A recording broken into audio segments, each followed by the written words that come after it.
네, 인스펙풀 커넥트의 장용석입니다. 제가 오랫동안 이 자동차 검사 업계에 몸담아 왔는데요.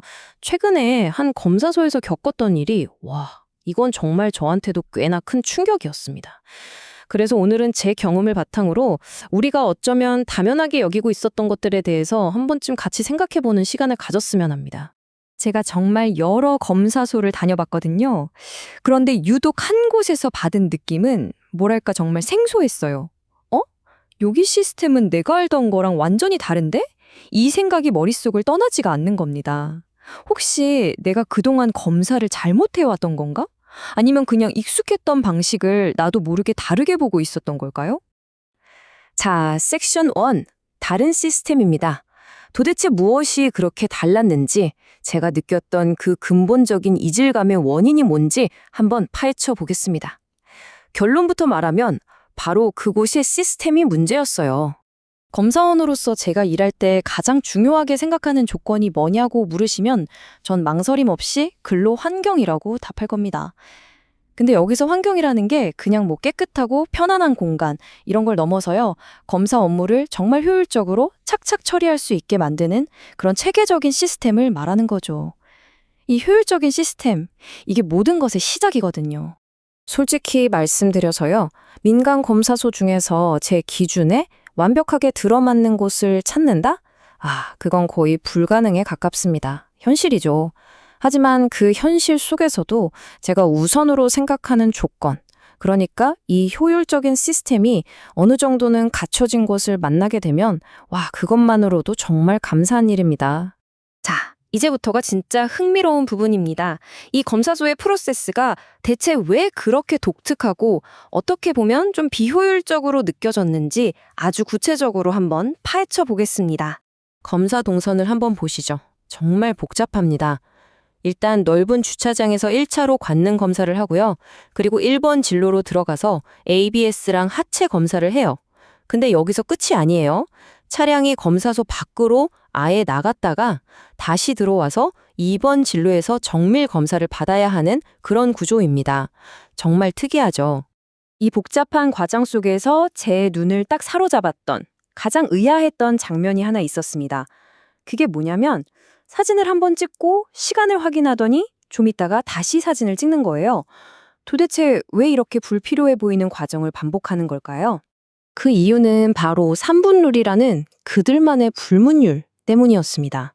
이게 뭐냐면 처음에 차 들어올 때 찍은 사진이랑 검사 다 마치고 나갈 때 찍는 사진의 시간 기록, 즉 타임스탬프가 최소 3분 이상은 차이가 나야 한다는 거예요. 책임자가 그렇게 지시해서 만들어진 규칙이었죠. 자, 그럼 이 규칙의 진짜 목표는 과연 무엇일까요? 한마디로 검사 시간을 일부러 늘리는 겁니다. 왜냐하면 너무 빨리 검사를 끝내버리면 오히려 나중에 지도점검 같은 거 나왔을 때 부실 검사로 지적받을 수가 있거든요. 그걸 피하려고 사진 찍는 시간을 조절하고 있었던 거죠. 여기서 중요한 점은 이게 무슨 편법이나 부정 검사를 위한 행동은 절대 아니라는 겁니다. 오히려 제가 겪어본 바로는 이곳은 굉장히 정직하게 검사를 하는 곳이었어요. 이 3분 룰이라는 건 행정적인 지적을 피하려는 목적에다가 앞에서 보신 그 비효율적인 동선 때문에 어쩔 수 없이 생겨난 절차에 더 가까웠습니다. 이제 프로세스 얘기를 넘어서 그 안에서 일하는 사람들의 역학관계, 그리고 보이지 않는 권력 구조에 대해서 한번 이야기해 보겠습니다. 어쩌면 이 부분이 더 본질적인 문제일 수도 있거든요. 그곳의 분위기는 아주 명확했습니다. 검사원분들은 자신의 전문적인 의견을 내세우기보다는 그냥 책임자의 의견과 지시를 묵묵히 따르는 분위기였어요. 그게 자기 자리를 지킬 수 있는 가장 확실한 방법이다. 이렇게 생각하는 것 같았습니다. 자, 한번 보세요. 검사원 입장에서는 괜히 반감 샀다가 직장을 잃을 수도 있으니까 두려워서 침묵하는 거고요.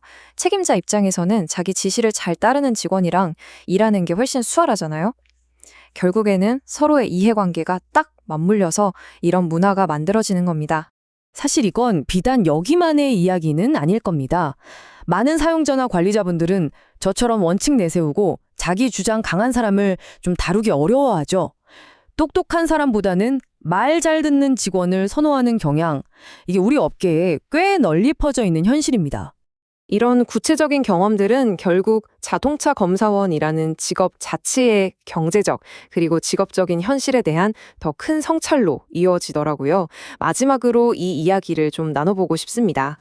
자동차 검사원이라는 직업, 참 안타깝게도 이게 누군가의 첫 번째 꿈이기보다는 퇴직 후에 선택하는 제2, 제3의 직업이 된 지가 꽤 오래됐습니다. 이상을 실현하기보다는 정말 생계를 위한 수단이 되다 보니까 자연스럽게 전문성보다는 매출에 더 신경을 쓰게 되는 그런 구조가 만들어진 거죠. 이 현실을 정말 날카롭게 표현한 말이 하나 있습니다. 동료 검사원이랑 복지에 대해서 막 얘기하다가 문득 깨달은 생각인데요. 바로 이겁니다. 월급은 이미 마약과 같다. 왜 마약 같다고 했을까요? 하루 종일 자기 시간을 다 맞춰서 일하는데 그 대가로 받는 급여가 우리 삶을 극적으로 향상시켜주지는 못한다는 거죠. 그냥 지금 이 상태를 간신히 유지하게 만들어줄 뿐입니다. 결국 이 시스템에서 가장 큰 이득을 보는 사람은 고용주입니다. 생각해보세요. 직원들이 회사를 통해서 더 큰 부자가 돼서 떠나버리면 자기를 대신해서 일할 사람을 잃게 되잖아요. 그러니까 딱 현상 유지만 가능한 급여는 직원이 다른 곳으로 떠나지 못하게 만드는 보이지 않는 족쇄가 되는 셈입니다. 훌륭한 능력을 가졌음에도 불구하고 경제적인 이유 때문에 남의 일을 대신해야 하고 전문가로 제대로 인정받지도 못하는 현실. 사실 저 역시 이 흐름 속에서 검사원이 되었고 솔직히 이게 만족스럽다고만은 할 수 없습니다. 하지만 중요한 건 이 현실을 제대로 아는 것에서부터 변화는 시작된다는 점입니다. 오늘 제 이야기가 여러분께 하나의 질문을 남겼으면 좋겠습니다. 과연 우리는 이 현실을 개선할 수 있을까요? 그리고 그 시작은 어디서부터여야 할까요?